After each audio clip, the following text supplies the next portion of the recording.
नमस्कार मित्रांनो, आपले आमच्या डिजिटल कॉर्नर यूट्यूब चॅनलवर स्वागत आहे. महाराष्ट्र सरकारच्या लाडकी बहीण योजनेची सध्या राज्यभरात चर्चा सुरू आहे. याच योजनेच्या माध्यमातून पात्र महिलांना प्रति महिना 1,500 रुपये वितरित करण्यास सुरुवात झालेली आहे. या योजनेअंतर्गत महिलांना प्रत्यक्ष लाभ मिळण्यास सुरुवात देखील झालेली आहे.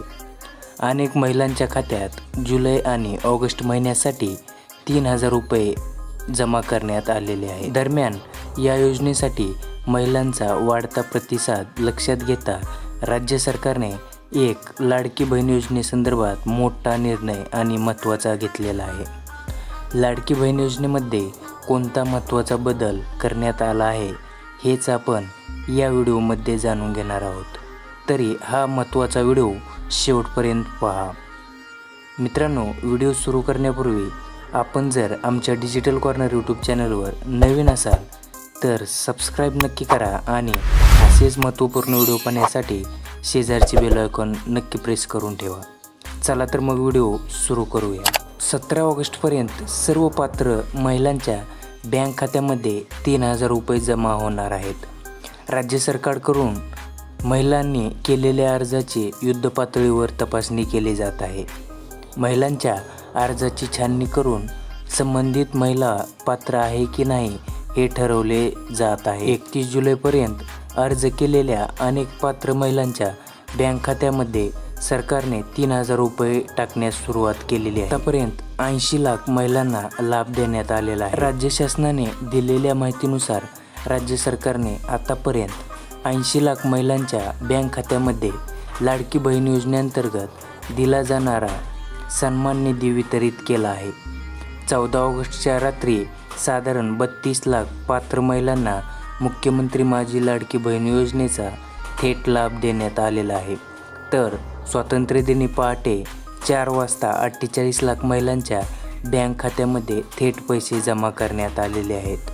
म्हणजेच सरकारने आतापर्यंत एकूण 80 लाख पात्र महिलांना या योजनेअंतर्गत पैसे पाठवलेले आहेत.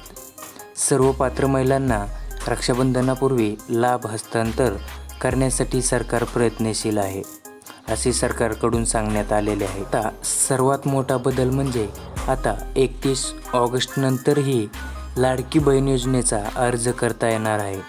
हे सर्वात महत्त्वाचे अपडेट राज्य सरकारने दिलेले आहे. राज्यातील महिलांना सर्वात मोठा दिलासा राज्य सरकारने दिला आहे. या योजनेसाठी अर्ज करण्याची अंतिम मुदत 31 ऑगस्ट सर्वात पहिले सांगण्यात आलेली होती. त्यामुळेच 31 ऑगस्टपर्यंत अर्ज न करू शकणाऱ्या महिलांचे काय होणार असा प्रश्न विचारला जात होता. यावरच आता महिला आणि बालविकास मंत्री आदिती तटकरे यांनी स्पष्टीकरण दिलं आहे. मुख्यमंत्री माझी लाडकी बहीण योजनेसाठी 31 ऑगस्टपर्यंतची मुदत ही अंतिम नाही. या योजनेसाठी अर्जाची प्रक्रिया ही निरंतर चालणार आहे. त्यामुळे 31 ऑगस्टनंतर ज्या महिला अर्ज करतील त्यांचे अर्ज ग्राह्य धरण्यात येणार आहेत. हे सर्वात महत्त्वाचे अपडेट बालविकास मंत्री आदिती तटकरे यांनी दिलेले आहे. 31 ऑगस्टनंतर देखील अर्ज केलेल्या पात्र महिलांना या योजनेअंतर्गत पैसे थेट खात्यामध्ये जमा केले जाणार आहेत, असे आदिती तटकरे यांनी 11 ऑगस्ट रोजी स्पष्ट केलेले आहे. तर हे महत्त्वाचे अपडेट इतरांना देखील शेअर करा, म्हणजे राहिलेल्या सर्व महिलांना या लाडकी बहीण योजनेचा अर्ज दाखल करता येणार आहे. तर चला मित्रांनो, असेच आणखी महत्त्वपूर्ण व्हिडिओ पाहण्यासाठी आपल्या डिजिटल कॉर्नर यूट्यूब चॅनलला सबस्क्राईब करा व शेजारची बेल आयकॉन नक्की प्रेस करून ठेवा. चला तर मग पुढील व्हिडिओमध्ये भेटूया. तोपर्यंत धन्यवाद.